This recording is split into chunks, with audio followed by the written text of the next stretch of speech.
which is very large at this time.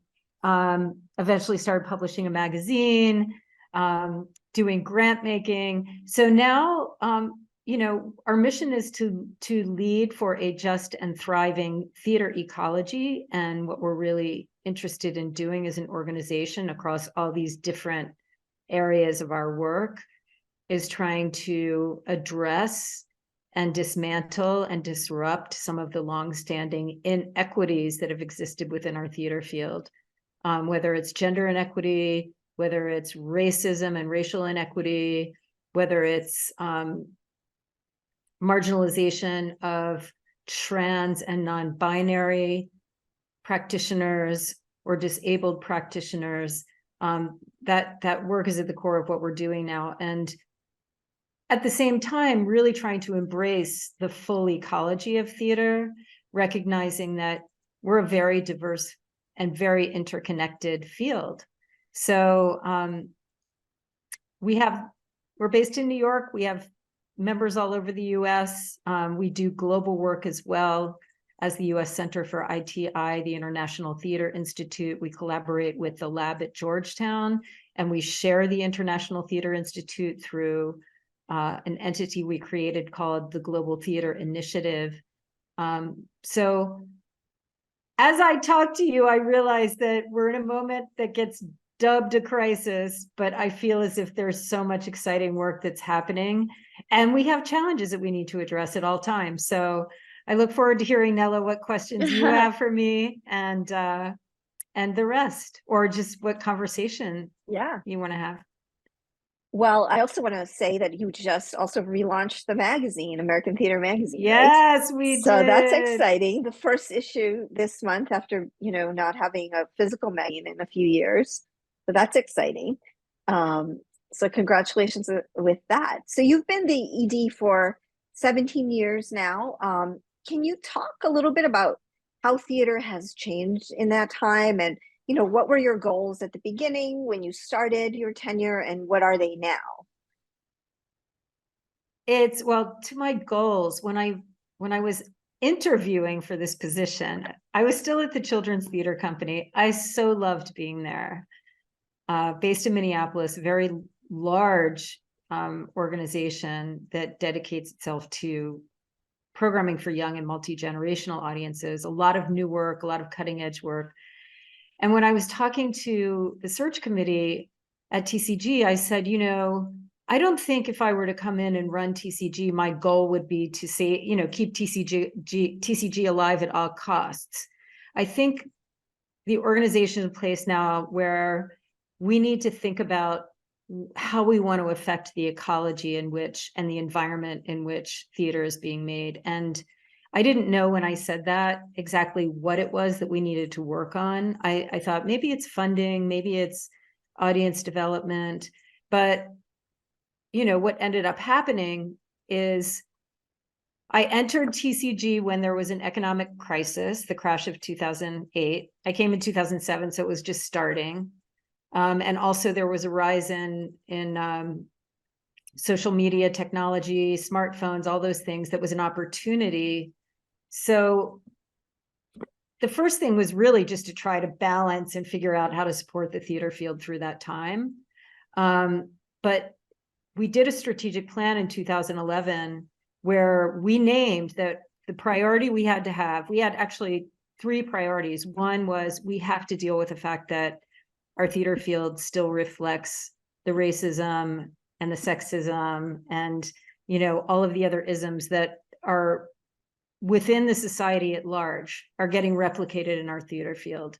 And we need to start to address that, because we should be about really carving a pathway forward that's a positive change pathway, not just replicating all the other weaknesses in our society. So that was a big sort of vision in the beginning. And also, we talked about, we also want to pay attention to audiences, and we also want to pay attention to theater people, like the people who are actually making theater in our field. So I would say for me, like coming in, once we got past that crash and that economic instability and massive change in the way that people were communicating. The thing was, how do we really change the ecology in terms of, you know, how we're showing up as a theater field? And so that's a thing. And that ended up like, that was a 3-year plan that became like a 10-year plan, and then beyond. So how's the theater field changed? Well, I think our field has become much more, I mean, sometimes people say theater is ahead of all the other disciplines in terms of the way we started to embrace and recognize some of the issues that we faced in the equity realm. And that, you know, we're still not even close to where we need to be, but we've come so far, I will say that. And also, I think we're a very multi-generational field. And so some of the people who were like a little bit more late mid-career when I first came in are now late career and even leaving the field and doing other things. And new generations are coming in. So there's that constant sort of, not, I don't want to say churn, because people, it's just a constant, we say that next generation is just about transitions. You come in your early career, your early late career, your mid-career, and everybody is part of a next generation, no matter what point they are, you know, no matter how old they are, what point they are. It's like people are always transitioning from one place to another. So we just see new ways of thinking, new life forms. And Yeah, no, absolutely. And it seems like there's a lot of change now, where we've just come out of a great crisis. You know, what do you think is going on with theater now? It seems like there's many theaters that are struggling to come back after the pandemic. Are these changes, you know, seismic? Are they permanent, or are they just shifts that are going to be corrected in time? And, you know, were these changes happening before COVID? And I also want to acknowledge that there's some theaters that are actually thriving as well. It's not everybody, but overall, it seems like we hear about more theaters having a real challenging time with, you know, raising money and also attracting audiences. So what do you think is happening? Is it just COVID? Is it? Yeah, I wish I had a crystal ball to say where it's all going to go, but I think there were struggles before the pandemic. TCG had we had a fall event called the Fall Forum on Governance, and we still do different versions of it, but you know, during the pandemic we had to stop because it was a live event in New York. And the last one we had live was in 2019. And the big conversation was just about how are we going to stabilize the theater field? A lot of theaters were struggling. And I'm talking, you know, in this context, I'm talking about the theater organizations. Obviously, we have the whole field of artists, most of whom are freelance, who move in and out of these organizations or make their independent work. But there was a big conversation with trustees and theater leaders about how are we going to reimagine our institutions for greater sustainability and thrivability into the future. And what we thought was the big challenge coming at that time was a recession, because we had just been through the longest economic expansion probably in history, and still many of our theaters were struggling with working capital, with cash flow, with just being able to do the work that they most wanted to do. It was difficult to get the funds. You know, a lot of theaters felt like they had to raise their ticket prices too much or do work that was not as new because they needed name recognition to bring the audiences in. And what we got, obviously, was not the recession that we thought we might be getting or the economic correction. We got the pandemic. So I think, kind of in answer to your question, the challenges that theaters are facing now existed to some extent before the pandemic. The pandemic aggravated it. We were shut down, you know, essentially for 2 years. Audience is not coming at all. And meanwhile, I think it was 2014 that Netflix started, streaming content right around then, 2013, 2014. And, that has just expanded exponentially. So, you've heard, we've all heard about how during pandemic, people got used to staying at home, staying close to home, and then also having like lots and lots of streaming content, to access. And I think that combined with, we got through because, excuse me, let me take a sip of water here. Yeah. We got through because of the advocacy, including from TCG, to bring about really significant federal relief funding. I don't think our theater field would have survived if we hadn't gotten that federal funding. And so here we are on the other end, the federal funding is gone. And I think the theaters are, okay, audiences aren't as big, federal funding's not there. How are we going to reshape, reimagine our theaters to continue into the future? Yeah, I think one of the questions that I had was about marketing techniques. What are we doing to get people back in the theater? And I think it's really hard, when a group of people changes their habits over a period of 1.5 to 2 years, it's really hard to change them again. And, for me as a marketer, we obviously, even though we run a supper club, it's not theater, but, and we were not contending with unions who said that we couldn't reopen. We tried to reopen as soon as possible because we knew that the longer the people sat at home and discovered their love of reading and their love of Netflix and their love of knitting, that we were going to have a harder time getting people back in. And, we opened and it was a little bit controversial. And I know some theaters, there's theaters that opened very early and, by all indications, they seem to be actually doing fairly well, trying to get people back in as soon as possible, remind them that they love being together with other people, remind them of theater.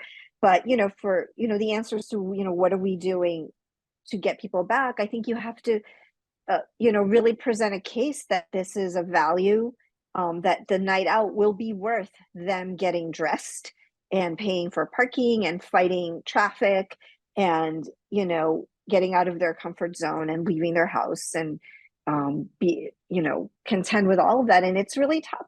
People develop different habits and, they always say it's 30 days to develop a habit. Well, they had 24 months and they got out of the habit of going to the theater all the time. And, all that we can do is just try to show value and show, show them that communal experience is really valuable and that's what's been missing in their lives. But it's tough. It's really tough. And also, I think because of remote work, people aren't coming into the city. Nobody wants to get dressed and put makeup on and like find what to wear that day when you can just sit in your pajamas all day and work from home. Yeah. And so the downtowns are abandoned a little bit. And, it's been really challenging as a marketer. And then let me ask you, because donors are behaving in a certain way now as well, post-pandemic. So are there, is contributed income down or are there or individual giving down that you can tell in the field? We have a survey that we do every year for a long time. It's a fiscal survey of the theater field and it produces a report called Theater Facts. And we're just getting the results from the study. And, that's what's going to, tell us exactly where things stand in terms of the giving piece. My sense is that there was, if you look at averages across the field, I think there was a decline for sure in contributed income during pandemic, but some theaters were doing great. Like, we know that there's outliers, there are averages and then there's outliers. And I'm looking forward to seeing what the trends are at this point in time. I think it's tough because when there is so much struggle, then there's donor fatigue as well, because they're being hit up for, but that said, there's also a lot of money out there. So Yeah. it's among folks who typically have the funds to be able to support and who are very philanthropic. There is still, people still have funds to be able to donate, but just a lot of different causes that are in need of support. I will also say, back to the marketing piece, that we did a series called Refilling Our Houses, and it was a few presentations and then some working groups on audiences, and where theater people could kind of share their experiences with bringing in audiences. And what we discovered is that for many, subscriptions were down, but single tickets were up. And the big challenge is to get people who, especially first timers, to come back.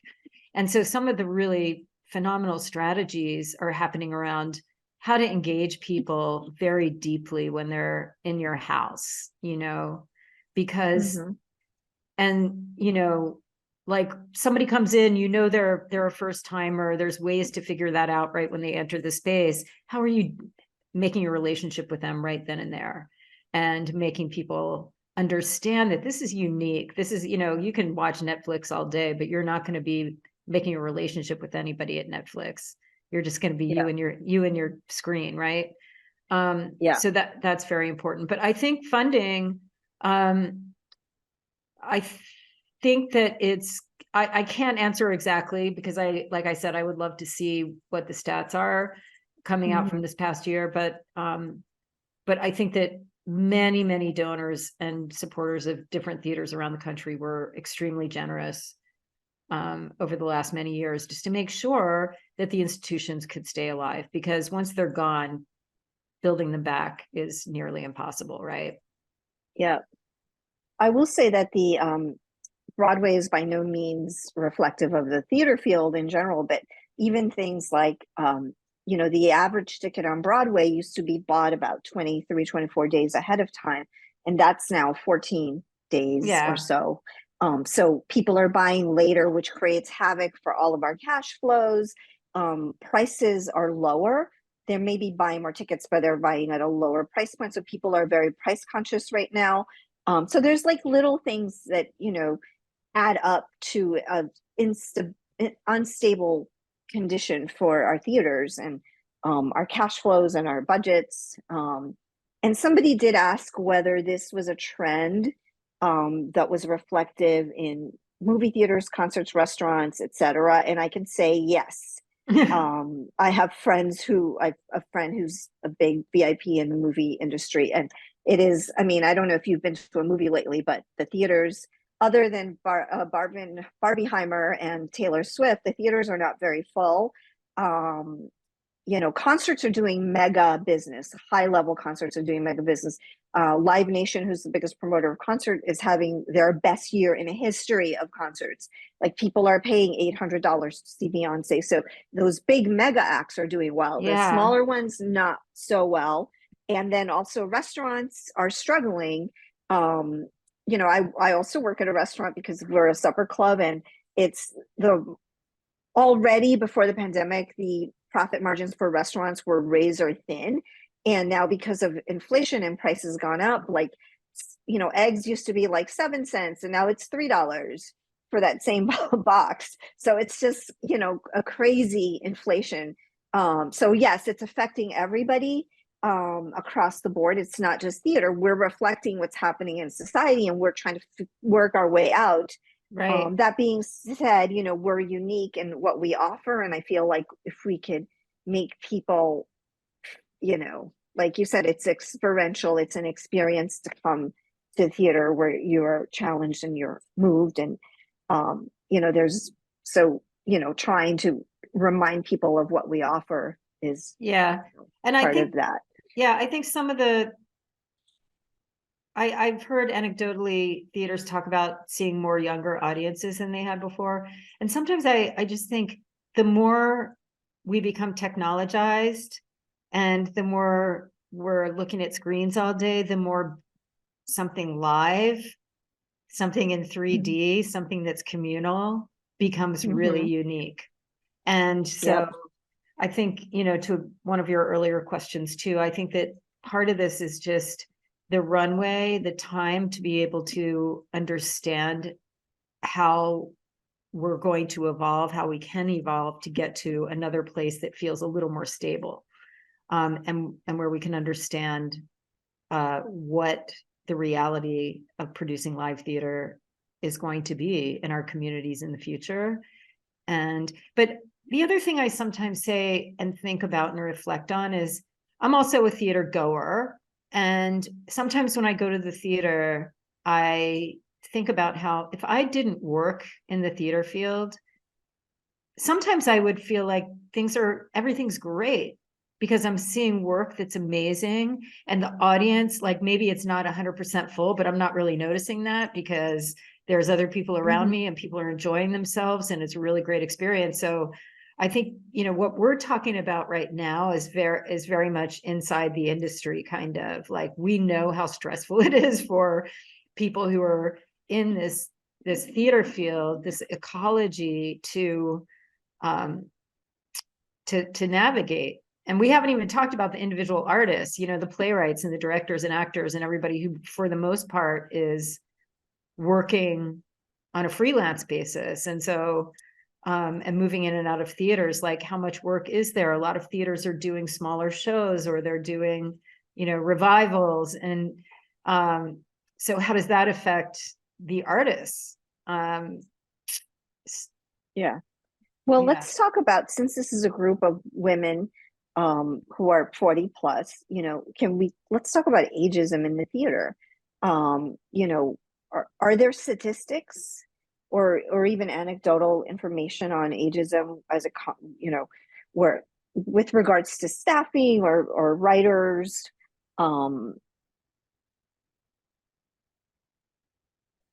That is a good question. You know, we just released, as you mentioned, American Theater just returned in print. It's like our reopening. But we've been doing for many, many years, we've been doing a top 10 most produced plays and top 20 most produced playwrights. And it was, I think it was 2018 that the list for the first time had either equal or more women than men, or women identifying than men, in a long time, if forever. We do not track age, I have to say. So the question in the chat about, you know, how do women plus over 40, 50, 60 contribute to the future and get our work better included? I think that's an excellent question. And the age piece is something that maybe should be tracked. I also would add to that young artists and young theater goers, because I think young people are often the most marginalized in our arts field. And when I say young, I'm not talking young like 30, I'm talking young like, you know, teens, early 20s, mid 20s. Because we do not, you know, having worked for a theater for young audiences, I know that we don't have that much work happening for young audiences. So young, and then people who are 40, 50, 60, as you asked, maybe that's a study that we should do. Yeah, I mean, I guess one of the reasons Honor Roll got started was because, you know, there was a focus on more diverse programming, but women over 40 were being left out, playwrights in particular. So it seems like the age part of diversity is forgotten. And, you know, in your opinion, like what can be done to solve that dilemma? I mean, tracking is one thing, and putting the numbers out there so that people can see that there is, you know, no age diversity, let's say. But are there other things that, you know, what are other solutions? Well, I think one question is the question about age and entry, because, you know, if there are playwrights who are in their, let's say 20, 30s, who gain some success and just continue in the field, at some point, they're 40-year-old, 50-year-old playwrights who are being produced. So it could be also the question of, is this an age, like if you're 40 and you want to start really getting your work done at that point, is it more difficult? That's one of the questions that I would want to pose. But I think, even this gathering is important because there's so much opportunity for support and for helping connect each other to opportunities or even start something new, where the work of older women playwrights, or looking at the generations and what they have to offer more intentionally, I think would help. And even creating different opportunities that say, this is a program that's not for emerging artists as in under 30. This is a program for emerging artists as in 40 to 60. It's like creating explicit programs to uplift the talents of people in those age ranges. Yeah, I mean, I think it definitely feels like people over 40 are forgotten. Everybody wants young artists. Everybody wants even young audiences. As a marketer, I can tell you that everybody screams about young audiences, and the value of an older audience member who has 20 years of play-going experience often seems to be discounted, and then those audiences are made to feel unwelcome. So I think it's across the theater in all categories that we overlook age diversity. Okay. Can we look at a couple things in the chat, because I Yeah, see people absolutely. responding, and I don't want to miss. Yeah. So Lauren posted something about inflation being 2%. That's correct. I mean, I'm referring to inflation as in what restaurants need to pay, or what we have to pay for goods or services, or hard materials, and those prices are up. What the cause of it is not doesn't. I wasn't referring to the cause. I was just talking about the hard fact that things cost more.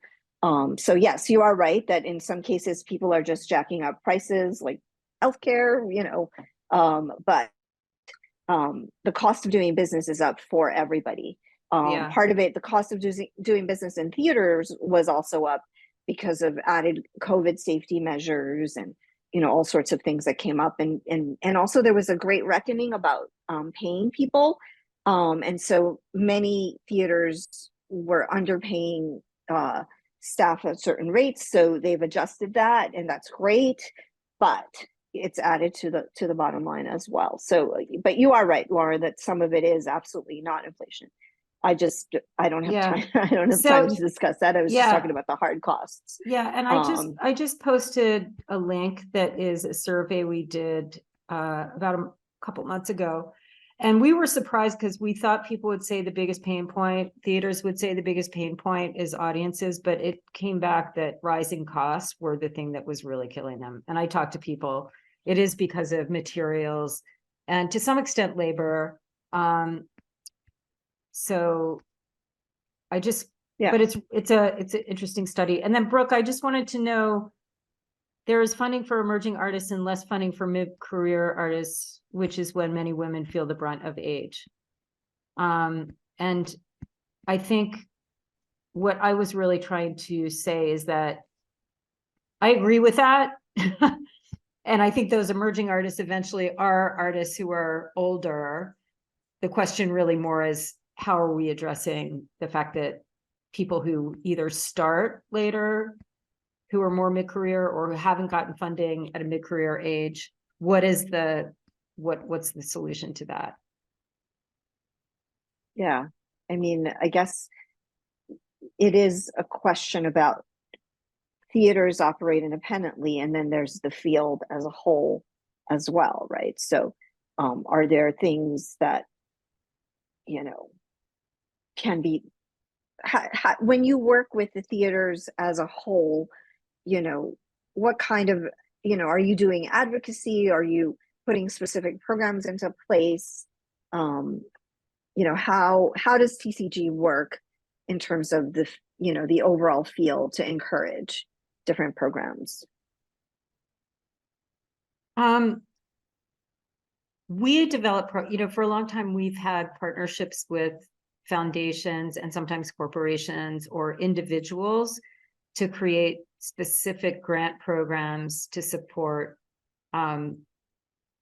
different, like we've had programs that have supported next generations of leadership. We currently have a program that is supporting BITALK, so Black, Indigenous, and all theaters of color, that's in partnership with the Doris Duke Foundation. And we have had global programs. We've had a number of programs that very much are put together in combination with funders. I think with the field, it's more in our programming around conferences when we're trying to assemble conversations about really important issues. That's where we can have an impact, because we can gather at, for example, our national conference, which is coming up in Chicago. We could gather, we could have a breakout session, or we could have start a conversation about how do we engage more, how do we create more programs that allow, or more engagement for more mid-career artists to access resources and opportunities in our field. It's helpful to also then, have theaters that want to really support that, as well as funding to support it. But I think it's, for us, it's usually about identifying a need that is in alignment with our mission and values, and then seeing what we can do to create, either within TCG or inspire other organizations to create programs to address it. Is it just a matter of making enough noise? Because I feel like,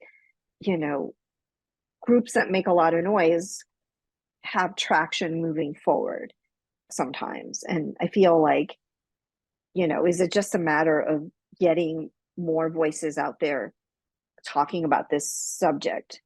And all the reason why this group is so important, but we need more voices out there saying, why are women over the age of 40 so invisible in, across all sectors? I think it's a combination of that and actually trying to develop some specific work that's visible around the issue. So, I thought when the Lilies created the count, that was, I don't know if they're still doing that. I haven't seen it lately come out, but Paula Vogel made her Broadway debut at age 65. Women are so underrepresented in so many sectors of our theater ecology, including Broadway. Alana says they're still doing the count. So I feel like that the count is an example of, it's making noise, but it's data-based. So it's not, and I think that having some research to back what the case making is helpful.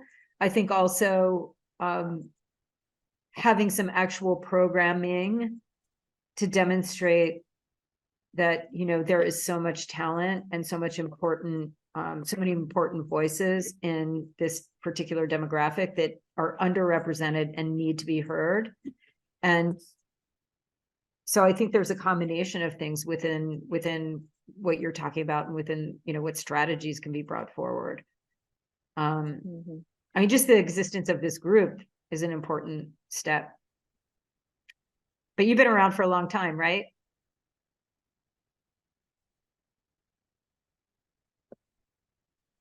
(2018) Okay. Yeah, I've seen about gender parity worldwide. I have seen a lot of research. Yes. I'm just looking at the chat for a second. It is true that the main audience are women over 40 for theater.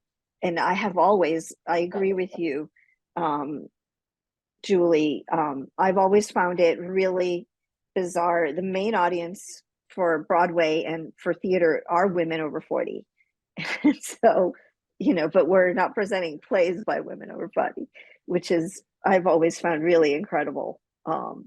Because it seems like there's a huge effort to represent and bring playwrights of a certain ethnicity, or younger playwrights, so that we can attract young people. But then we're overlooking the main audience group in the theater, which is women over 40. So that is a very bizarre and weird, ironic fact. So yeah, I know that we have Olga. I know that we're just about time, so I want to respect everybody's time. Do you want to jump in, and is there any, you want to wrap up, or do we want to continue answering questions? Yeah, I mean, I think it's great that we're talking about, we're sort of brainstorming a little bit about what, how, this demographic can seek help. We started our awards program. We just had the second year of it, where we recognized those groups that were, doing work, by women in our demographic. So that was wonderful. Again, I agree that it's a matter of just getting attention in some way. And it's like, well, what's the specific way to do that? I guess we're trying to be a squeaky wheel. I don't know.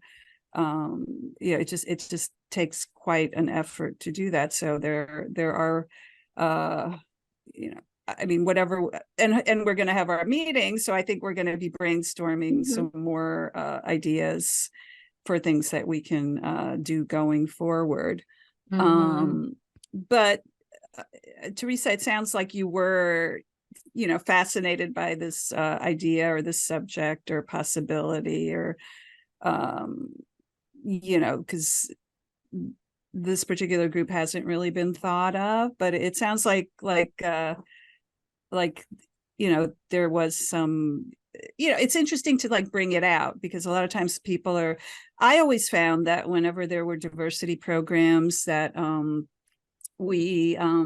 you would apply for a fellowship or this, and they were under diversity, and they would not realize that it's age is also part of that, that there is ageism. And we had a speaker, Ashton Applewhite, who talked to us about ageism, and it's the final sort of ism that people tend to forget about it. But it sounds that it sounds like there is that we are starting to get attention, starting to get some traction. I mean, we are fairly new. We're not. I do agree with some of the chat about getting some media attention on this. I think would help. It sort of gives a little bit, I don't want to say legitimacy, because it's obviously a legit complaint and issue, but it definitely, you always, when you're doing a marketing campaign, you want that third party endorsement. And so to have, press outlets reporting on this and writing about it, yes, absolutely. Yeah. So, we're taking those steps. And Teresa, thank you so much for being part of this. I think you've given us a lot to talk about, and Nella, thank you as well. I think we've covered the chat's really interesting. We'll continue to go over it. And then just in the meeting, see how this conversation has sparked some ideas. So, we'll stay in touch with you, Teresa. Okay, sounds it's good. so great that that everyone got to meet you, and we've been so excited about having you here, and to just hear your perspective on what's going on with theater right now. And Nella, also, I think you provided some really good insights about what's happening. So yeah, thank you so much. It was All a right. wonderful Thanks, talk, everybody. and very helpful. And feel Hopefully- free to reach out if there's anything that I can help with, or anyway. But thank absolutely. you both. Thank you, Olga. Okay, Thank you, thanks. everybody here. Great Bye, everyone. conversation. Bye. And Nella, bye.